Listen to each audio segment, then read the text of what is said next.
Halo adik-adik, salam Hi Kids. Adik-adik, tanpa terasa loh ya, kita sudah 3 tahun melihat tayangan Hi Kids ini. Bulan Juli 2022 kita memulai tayangan Hi Kids ini. Adik-adik tahu, di belakang layar kakak-kakak dan ibu-ibu guru berusaha memberikan tayangan yang terbaik untuk adik-adik di Hi Kids ini. Adik-adik mungkin ada yang sudah mengikutinya dari awal. Nah, adik-adik tidak mudah membuat tayangan Hi Kids ini. Ada proses merekam, mengedit, dan di belakang itu ada ibu guru dan kakak-kakak yang terlibat di dalamnya. Adik-adik mau tahu bagaimana cara mereka mengedit dan merekam? Yuk kita lihat ya.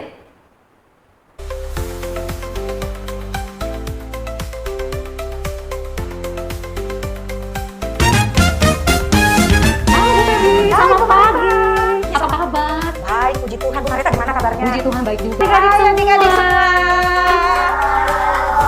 Selamat pagi semuanya. Aku mau ikut, aku mau ikut, aku mau ikut Tuhan. Aku diberkati, sepanjang hidupku diberkati. Bila bangun pagi hari, siang berganti malam, aku diberkati. Buat adik-adik yang ada di rumah, salam Hi Kids.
Di hadapan patung betung itu.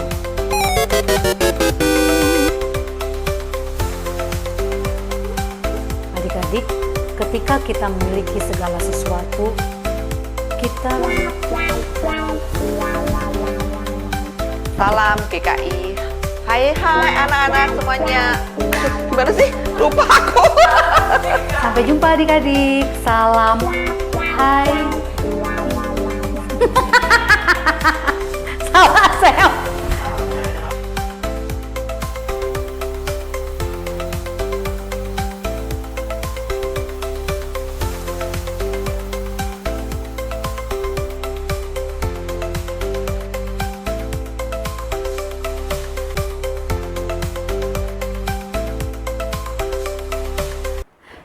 Adik-adik, tidak mudah membuat tayangan Hi Kids, tapi ibu-ibu guru, kakak-kakak, semua berusaha memberikan yang terbaik sehingga tayangan Hi Kids bisa bagus, bisa baik, dan kalian bisa menikmatinya. Nah adik-adik tahu sekarang kita semua bisa langsung beribadah di gereja. Pada waktu Hi Kids ini dibuat, itu adalah dalam masa kita berdiam diri di rumah karena virus COVID. Nah, Hi Kids dibuat supaya adik-adik yang tidak bisa ke gereja karena mungkin takut tertular atau karena memang tidak bisa ke gereja, bisa menonton ibadah online sekolah minggu di Hi Kids ini. Tapi sekarang kita kan semua sudah bisa ibadah sekolah minggu di gereja ya. Jadi kita semua berharap adik-adik bisa datang ke sekolah minggu di gereja masing-masing, beribadah setiap minggunya. Adik-adik, minggu ini adalah minggu terakhir kalian melihat dan menonton Hi Kids ini. Tapi jangan khawatir adik-adik, nanti Haikit tetap ada dan akan berubah bentuk menjadi lebih menarik dan lebih baik. Adik-adik doakan ya supaya nanti Haikit ini bisa tayang kembali. Nah adik-adik, minggu ini adalah minggu terakhir cerita di Haikit. Sebelum itu kita berdoa dulu ya. Semua tangannya dilipat, matanya ditutup, kita berdoa. Bapa yang baik, terima kasih Tuhan, karena Tuhan begitu baik. Saat ini kami mau mendengarkan firman Tuhan. Biarlah kami boleh duduk diam dengan hikmat mendengarkan firman Tuhan. Dan biarlah kami boleh selalu bersyukur pada Tuhan. Terima kasih Tuhan, dalam nama Tuhan Yesus kami berdoa dan mengucap syukur. Amin. Adik-adik, ingat cerita minggu lalu tentang Raja Nebukadnezar? Raja Nebukadnezar adalah raja yang apa? Sombong adik-adik. Dia merasa dirinya adalah yang paling berkuasa. Dia merasa dirinya adalah yang paling hebat. Sehingga ia mendirikan apa adik-adik? Mendirikan patung. Supaya setiap orang di negaranya yang melihat patung itu harus dan wajib menyembahnya. Dia begitu sombong, dia begitu tinggi hati. Sampai Tuhan menghukum apa adik-adik? Membuat Raja Nebukadnezar menjadi lupa ingatan. Ia menjadi gila. Tuhan merendahkan serendah-rendahnya Raja Nebukadnezar. Adik-adik, di firman Tuhan Amsal 16 ayat 18 ada ayat firman Tuhan berbunyi begini. Kecongkakan mendahului kehancuran dan tinggi hati mendahului kejatuhan. Setelah Raja Nebukadnezar wafat, kepemimpinannya digantikan oleh Raja Belshazzar. Raja yang baru ini tidak belajar dari kesalahan ayahnya. Ia terlalu sombong dan merasa dirinya paling berkuasa. Suatu hari Raja Belshazzar mengadakan pesta. Ia mengundang seluruh para pejabatnya. Tetapi sudah pasti Daniel dan ketiga temannya tidak hadir adik-adik. Karena mereka menolak makan makanan dan minum anggur raja. Dalam pesta itu, raja memerintahkan mengambil perabotan yang pernah dijarah dari bait Allah di Yerusalem. Bokor, cangkir, dan benda lainnya disuruhnya dikeluarkan dan dipamerkan kepada semua orang di dalam pesta. Mereka menggunakan perabotan bait Allah untuk alat minum dan pesta pora mereka. Keterlaluan sekali adik-adik.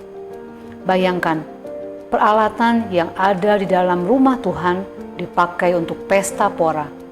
Tujuan raja sebenarnya adalah untuk pamer, untuk flexing adik-adik kepada seluruh tamu pesta. Betapa hebat dan kuatnya raja dalam menjarah negeri yang paling ditakuti bangsa-bangsa, yaitu bangsa Israel. Bahkan mereka mampu merebut barang-barang berharga dari dalam bait Allah yang sangat diagungkan oleh orang Israel itu. Raja Belshazzar menghina kemuliaan Tuhan.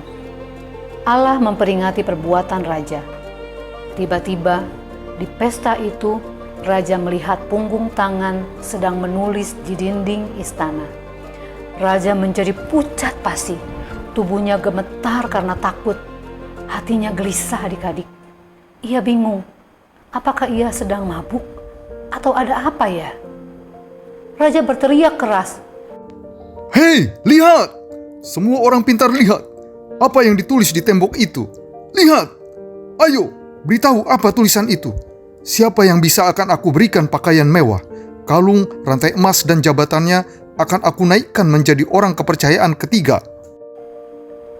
Tetapi adik-adik, semua orang dalam ruangan itu tidak ada yang dapat membacanya. Tulisan itu adalah bahasa yang tidak mereka kenal.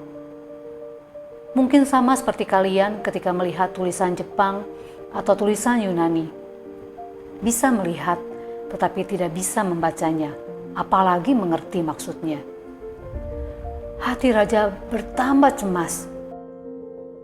Ada apa ini? Mengapa saya mengalami peristiwa aneh ini?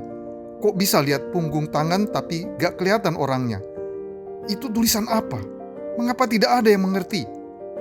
Ketika raja sedang bingung, datanglah ratu menghampirinya. Ratu menawarkan memanggil Belshazzar, Daniel, orang kepercayaan Raja Nebukadnezar, ayah Raja Belsasar. Daniel dulu sering menafsirkan mimpi raja yang sangat sulit. Ia orang yang penuh hikmat dari sorga. Lalu raja segera memanggil orang untuk segera memanggil Daniel. Kamukah Daniel orang buangan itu? Ayo, jelaskan arti tulisan itu. Nanti aku akan berikan jubah yang maha indah untukmu. Kalung rantai emas dan juga jabatanmu akan aku naikkan. Tahan, hadiahnya raja. Aku datang bukan untuk hadiah. Aku akan membantu menjelaskan tulisan itu. Tuanku raja, Allah yang maha tinggi telah memberikan kekuasaan kerajaan ini kepada Ayahanda Raja Nebukadnezar. Karena kebesaran kekuasaannya, maka bangsa-bangsa gentar kepada raja. Ia akan membunuh siapa yang tidak disukainya dan meninggikan orang yang disukainya. Sampai akhirnya Raja Nebukadnezar menjadi tinggi hati dan keras kepala. Akhirnya ia dijatuhkan Allah sangat rendah. Ia sama seperti binatang, berkeliaran di padang rumput, makanannya rumput, dan tubuhnya basah oleh embun. Sampai akhirnya ia mengakui keagungan Allah. Allah mengangkat kembali menjadi raja yang mulia. Tetapi Tuanku Belsasar tidak merendahkan diri. Tuanku menggunakan perkakas bait Allah untuk pesta pora. Sebab itu Allah menyuruh punggung tangan itu menulis, Mene Mene Tekel Uparsin. Mene artinya akhir masa pemerintahan Tuanku. Tekel, Tuanku ditimbang neraca dan ukurannya terlalu ringan. Peres, kerajaan terpecah diberikan kepada orang Media dan Persia. Arti kepanjangan tulisan itu adalah masa pemerintahan Raja Belsasar akan berakhir karena raja tidak memiliki jasa yang banyak, maka kerajaannya akan diserahkan pada bangsa Media dan Persia. Mendengar hal itu, raja sangat ketakutan adik-adik. Ia segera memberikan apa yang dijanjikan kepada Daniel. Dan setelah pesta selesai, pada malam hari, raja orang Kasdim itu terbunuh. Adik-adik, ketika kita memiliki segala sesuatu, ketika kita bisa melakukan segala sesuatu, jangan pikir itu adalah kekuatan kita sendiri atau keberuntungan kita adik-adik. Itu adalah pemberian siapa? Tuhan. Betul adik-adik, Tuhan tidak suka kepada orang yang sombong. Tuhan bisa memberikan dan dalam sekejap Tuhan juga bisa mengambilnya. Raja Belsasar, ia menjadi sombong kan kekuasaan yang dia punya. Dan adik-adik tahu ketika dia sombong dan ketika dia menyombongkan dirinya, Tuhan mengambil semuanya hanya dalam hitungan jam adik-adik. Bukan semuanya, bahkan nyawanya pun Tuhan ambil. Ingat ya adik-adik, tidak boleh sombong. Semua itu adalah pemberian Tuhan. Ketika kita diberikan sesuatu atau kelimpahan dari Tuhan, kita ingat selalu rendah hati dan bersyukur kepada Tuhan. Tidak boleh sombong, ya. Adik-adik, pesan ibu terakhir, ini adalah tayangan Haikid yang terakhir. Kalian harus tetap sekolah minggu di gereja kalian masing-masing. Tetap rajin sekolah minggu beribadah kepada Tuhan ya adik-adik. Yuk, sekarang kita berdoa. Bapa di surga, terima kasih Tuhan untuk firman Tuhan. Ajar kami Tuhan untuk menjadi anak Tuhan yang rendah hati, yang selalu bersyukur, selalu berterima kasih atas apa yang Tuhan sudah berikan kepada kami. Jangan membuat kami jadi sombong Tuhan. Ajar kami untuk selalu menjadi anak yang baik. Tuhan, kami juga mengucap syukur untuk Haikid yang sudah kami tonton selama 3 tahun ini. Haikid boleh memberi kami selalu ingat kepada Tuhan, beribadah kepada Tuhan. Terima kasih Tuhan, biarlah segala sesuatunya Haikid ini boleh menjadi kemuliaan bagi nama Tuhan. Terima kasih Tuhan, dalam nama Tuhan Yesus kami berdoa dan mengucap syukur. Amin. Sampai jumpa adik-adik di tayangan Hai Kids nanti yang lebih baik dan lebih menarik. Sampai jumpa adik-adik. Salam Hai Kids. Sampai jumpa.